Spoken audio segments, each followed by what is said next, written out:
You had Leif Ove Andsnes as a neighbor. Yes, and You heard him. Yes, being a neighbor to a musician can be a nightmare. Yeah.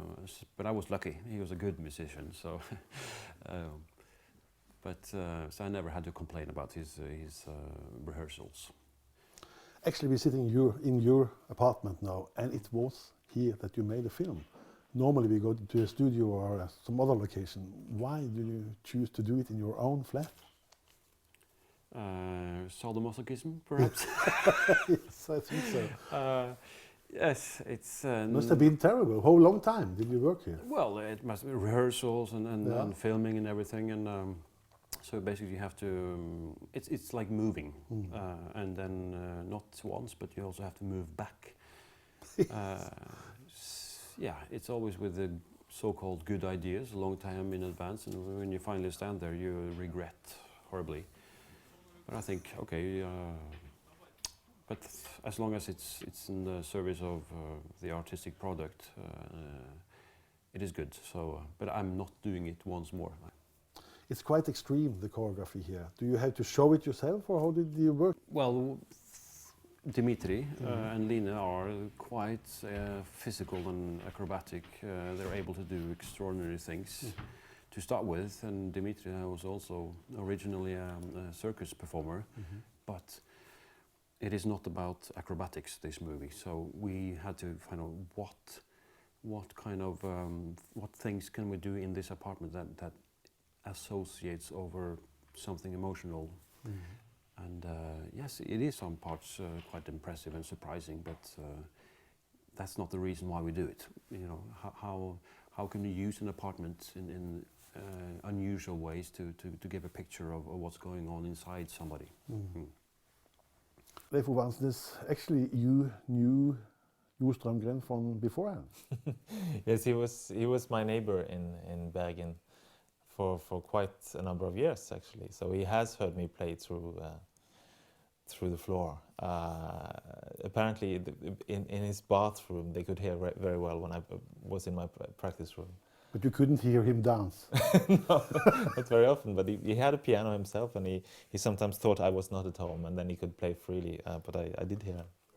And the idea came from you, or how did it start? It came from him, and he called me up, and I wondered, is this a kind of private revenge for all these hours of practicing he has had to listen to? But then I got the explanation of, and I found it very fascinating, that the storyline and how this would work with the two apartments and the music going from one to the other and it affecting the couple on the other side. So I got very interested in the project.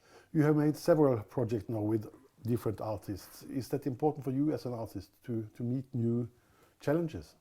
Well, it's been quite a different year for me doing these kind of projects, and I think I've learned a lot from it.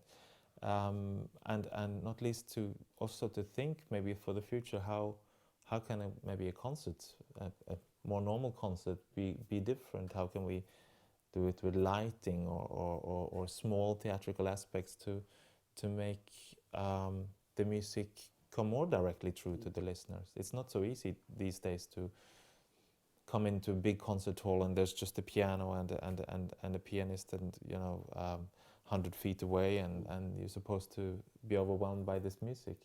I think these other aspects might help us sometimes get more into the sound. It's not the first time that you are doing a movie or a dance film, and it's always interesting to hear how do you cooperate with a TV director. My experience has been to collaborate and be part of almost like a flat structure of sharing ideas. So I don't really know how it is to work the traditional way of pleasing a director. So me and Stein-Roger Bull we have had actually we don't know who's doing what anymore. And he's, as far as I remember, has had several opinions about the choreography as well. So it's kind of, I mean, this project is also a chance for each person involved who's extremely professional in very specific art fields to get together and not be professional, but because I think anybody who makes a hardcore career in one field is always missing the chance to be childish again, or do it the naive way, to reinvent the wheel. So it's been definitely a little bit of a characteristic of this film as well. The executive producers, Stein-Roger Bull and Jo Strømgren, they wanted from the beginning you to play Bach, but you changed it. Why? Well, it's very understandable because to want to have Bach, because it's so universal and it's so open. You can use Bach in so many ways, and it's used very often with dance, of course. I was thinking about it, and then I suggested Janáček in The Mist, which are these four pieces for piano solo, to them, and I did that because I felt that it went very well with the psychological aspect of this couple and what they are going through, and the dance, and this music is quite an anarchy in the way that it just throws you from one character to another, from very intimate to angry, slow, fast, and it has something very bittersweet, but sour sweet about the harmonies and everything, which I think fits extremely well with what's going on here.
you.